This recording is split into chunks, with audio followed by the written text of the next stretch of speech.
Hello viewers, আসসালামু আলাইকুম। আজকে রান্না করব ইলিশ মাছ, বেগুন আর কচুরমুহি। প্রথমে পানি দিয়ে একটুখানি কচুরমুহিটা ভাপ দিয়ে নিছি। ভাপ দিয়ে নেওয়ার পরে আমি কড়াইতে তেল দিয়ে তার উপরে ইলিশ মাছগুলো ভেজে নিছি। ইলিশ মাছগুলো যখন লাল লাল হয়ে গেছে তখন আমি নামাই ফেলছি। ইলিশ মাছ নামানো হয়ে গেলে আমি ওই তেলের মধ্যে বেগুনটা হালকা করে একটু ভেজে নিছি।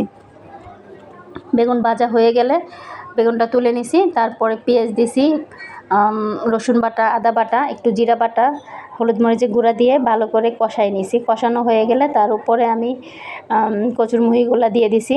কচুরমুহি দিয়ে একটু পানি দিয়ে আমি আলাদা করে কষাই নিছি। যখন কচুরমুহিটা কষানো হয়ে গেছে তার উপরে বেগুনটা দিয়ে দিছি। বেগুনটা দিয়ে হালকা একটু নাড়াচাড়া দিয়ে ঝোল দিয়ে দিছি। ঝোলটা যখন বলক এসে পড়ছে তখন তার উপরে ইলিশ মাছগুলো দিয়ে দিছি।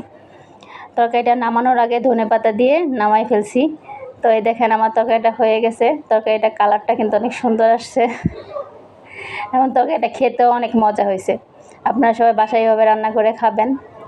সবাই আমাকে একটু সাপোর্ট করবেন, আমার পাশে থাকবেন।